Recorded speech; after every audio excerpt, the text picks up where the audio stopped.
Ini akan dijelaskan oleh Ustazah Oki mengenai dampaknya kalau kita tidak istiqomah. Dampaknya dalam ibadah bagi kehidupan dunia dan juga akhirat. Silakan Ustazah. Dampak ketika kita tidak istiqomah dalam melakukan sholat 5 waktu. Sholat yang wajib, yang mendandakan dan membedakan kita antara orang beriman dengan tidak beriman adalah dari sholatnya. Dampaknya adalah apa? Lihat Bapak dan Ibu, adik-adik, teman-teman yang sampai sekarang masih menyepelekan sholat. Kita paham bahwa sholat adalah tiangnya agama. Kalau kita bikin rumah, kira-kira nggak ada tiangnya, kira-kira rumah itu terbangun atau tidak, Bu? Berdiri atau tidak rumahnya? Maka kalau tidak ada tiangnya, kita bisa katakan tidak ada rumahnya, betul kan? Begitu pula dengan kita. Ketika kita mengetahui bahwa ternyata sholat adalah tiangnya agama, bagaimana mungkin kita bisa tidak sholat? Kalau tidak sholat berarti bisa dikatakan tidak ada agamanya. Kalau meninggalkan sholat terus, apa bedanya kita dengan orang yang tidak beriman? Jadi hati-hati, bisa jadi orang yang tidak sholat terus-menerus menjadikan dia menjadi tidak beriman. Di mata manusia dia baik, tapi di mata Allah tidak berarti apa-apa. Semua ibadah-ibadah yang dia lakukan. Puasanya, sodakohnya, berbuat baik kepada orang lainnya. Tapi ternyata dia tidak melakukan sholat, maka khawatir akan sia-sia saja semua kebaikan-kebaikan yang dia lakukan tidak bernilai nanti di akhirat Allah Subhanahu wa Ta'ala. Apalagi dampak bagi orang-orang yang meninggalkan sholat. Dalam sebuah hadis, dalam sebuah riwayat dikatakan, diperumpamakan, di depan rumah kita ada kolam yang airnya jernih sekali. Coba kalau kita mandi di situ sehari 5 kali, Bu. Orang mandi sama orang nggak mandi kan tentu beda. Sehari 5 kali kita membersihkan tubuh, kira-kira tubuh kita bersih nggak? Bersih. Begitu pula dengan sholat. Sudah banyak dosa, tadi Ustadz Syam sempat menyinggung, sudah banyak dosa yang kita lakukan. Kita nggak tahu nih dari subuh sampai zuhur dosa apa saja yang kita lakukan. Dosa lisan yang mungkin tidak kita sadari, kita bergosip, kita bergibah, kita fitnah. Dosa mata yang mungkin ngelihat orang dengan pandangan yang tidak baik. Dosa lisan, dosa kaki, melangkahkan kaki ke tempat yang tidak baik, kita tidak pernah tahu. Maka sholat, dampak bagi orang tidak melakukan sholat, khawatir nanti dosa-dosanya tidak dihapus oleh Allah. Maka sehari sholat 5 kali, maka akan melebur dosa-dosa kita tersebut. Kemudian dampak orang yang tidak melakukan sholat, apalagi lihat kita mengetahui bahwa sholat sebenarnya mencegah kita dari perbuatan yang keji dan mungkar. Tapi ada pertanyaan, kok ada ya orang sholat tapi masih keji dan mungkar, masih jahat banget perilakunya. Kok ada ya? Karena dia sholatnya hanya menggugurkan kewajiban saja. Karena sholatnya tidak paham makna dan tujuan sholatnya. Karena sholatnya tidak paham apa yang dibacanya. Sehingga sholatnya tidak sampai ke hatinya. Makanya banyak orang-orang yang masih melakukan perbuatan keji, mungkar, jahat walaupun dia melakukan sholat. Apalagi orang yang tidak sholat. Sholat saja dikatakan sebagai penghalang kita untuk melakukan keji dan mungkar, apalagi kalau tidak sholat.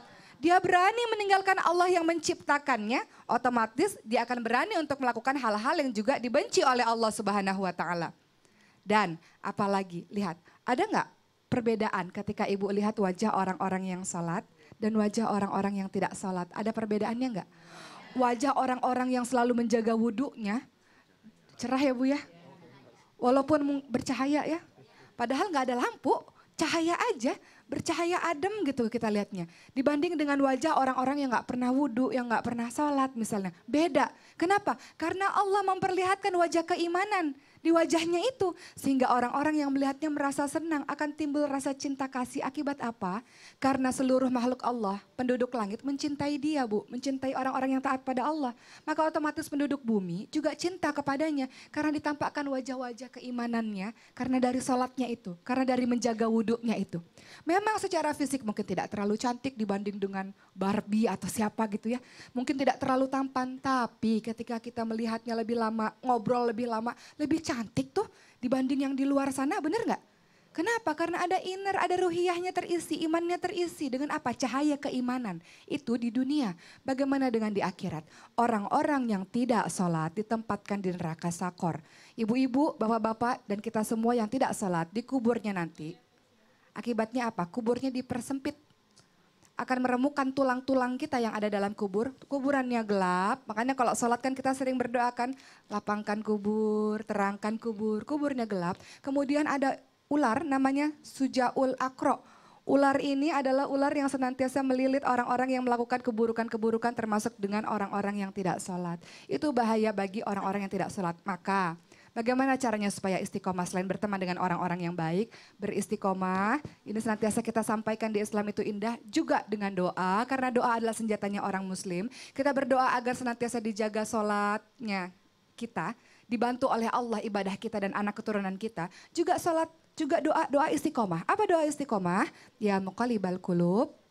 Ya muqallibal qulub, thabit qalbi ala dinik. Ya muqallibal qulub, thabit qalbi ala ta'atik. Wahai Allah yang membolak-balikan hati, tetapkan hati kami atas agamamu. Wahai Allah yang membolak-balikan hati, tetapkan hati kami atas ketaatan terhadapmu. Karena tadi seperti yang tadi Meida katakan, iman itu naik turun.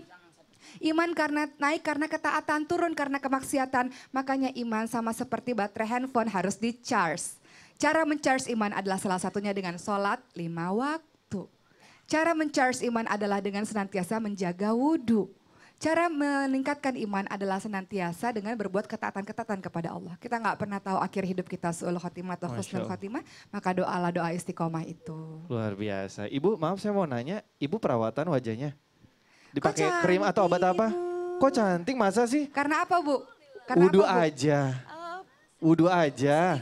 Wudhu Ya Allah, aja. cerah wajahnya tuh Masya Allah. Bisa aja ibu nih. Usahakan di dalam diri kita memiliki 5. 5. Apa tuh Ustaz? Ada zikir, selalu berzikir. Ada wudhu, Wudhu. ada pakaian dalam. Ini serius nih? Ya serius. Oh pakaian dalam. Kalau pas ruku, pas bolong. Iya benar, tuh. iya benar. Yang ketiga ada duit. Nggak boleh orang tidak punya duit. Dan yang keempat harus ada besi. Anting, kalau kau nggak bisa ngomong kan bisa dijual.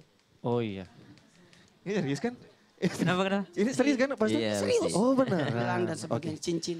Baiklah, kita akan melanjutkan nanti dengan tema susahnya istiqomah, Islam itu indah. Nah, berikutnya akan ada kajian lebih dalam lagi dari Ustadz Maulana mengenai amalan apa sih yang bisa dilakukan oleh kita agar kita bisa istiqomah dalam beribadah sholat. Jangan kemana-mana, hanya di Islam itu indah bersama Fiostin Des. Jamaah!